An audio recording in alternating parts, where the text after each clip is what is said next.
السلام علیکم ناظرین، آج ہم آپ کو ایسی دلہنوں کی غلطیاں بتائیں گے جو کہ سہاگ رات کو نہیں کرنی چاہیے۔ نمبر 1، شادی کی پہلی رات لڑکی کا گھبرانا ہم بستری کے عمل کو تکلیف دہ بنا سکتا ہے۔ ہم بستری کے دوران اپنے شوہر سے باتیں نہ کرنا اور چپ چاپ لیٹے رہنے سے نقصان دلہن کو ہی اٹھانا پڑتا ہے۔ مباشرت کے وقت درد ہوتے ہوئے بھی درد کا اظہار نہ کرنا۔ دوران مباشرت اپنے جسم کو اکڑا کے رکھنے سے تکلیف زیادہ ہوتی ہے۔ اکثر دلہنیں نفس اندر لیتے وقت اپنا سانس روک لیتی ہیں، جس سے شرمگاہ مزید ٹائٹ ہو جاتی ہے اور اس سے ناقابل برداشت درد بھی سہنا پڑتا ہے۔ اپنے ہونٹوں کو بند کر کے رکھنا، جس سے شوہر کو بوس و کنار کرنے میں خاصی مشکل ہوتی ہے۔ سہاگ رات پر ضرورت سے زیادہ شرمانا ہم بستری کے عمل کو مزید مشکل بنا دیتا ہے۔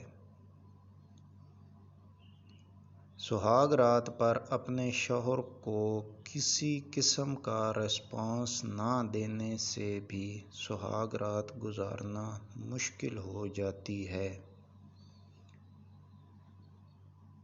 شادی کی پہلی رات ضرورت سے زیادہ شوہر سے محبت بھری باتیں کرنا بھی شوہر کو شک و شبہات میں مبتلا کر سکتا ہے۔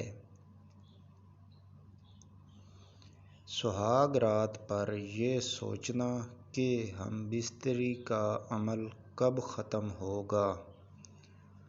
سہاگ رات پر قدرتی طریقوں سے زیادہ ماں، بہن اور بھابھیوں کے بتائے ہوئے ٹوٹکے اور نسخوں پر عمل درآمد کرنا۔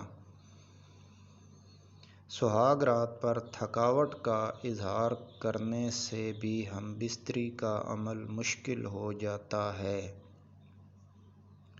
شادی کی پہلی رات یہ کہنا کہ باقی کام کل رات کو کر لیجیے گا۔ سہاگ رات کو بھوکے پیاسے رہنے سے بھی مباشرت مشکل ہو جاتی ہے۔ سہاگ رات پر شوہر سے ایسی فرمائشیں کرنا جو شوہر کے لیے پوری کرنا ممکن نہ ہوں۔ سہاگ رات پر شوہر کو روکنا کہ ایسے کریں، ایسے نہ کریں۔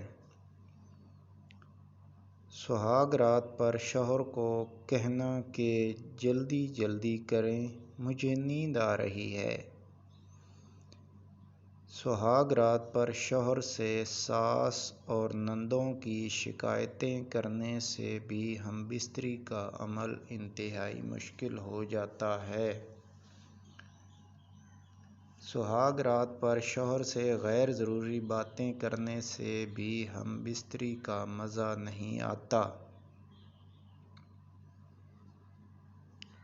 سہاگ رات پر شوہر کو اپنے میکے کے روب میں لینے سے بھی ہم بستری کا مزہ کرکرا ہو جاتا ہے۔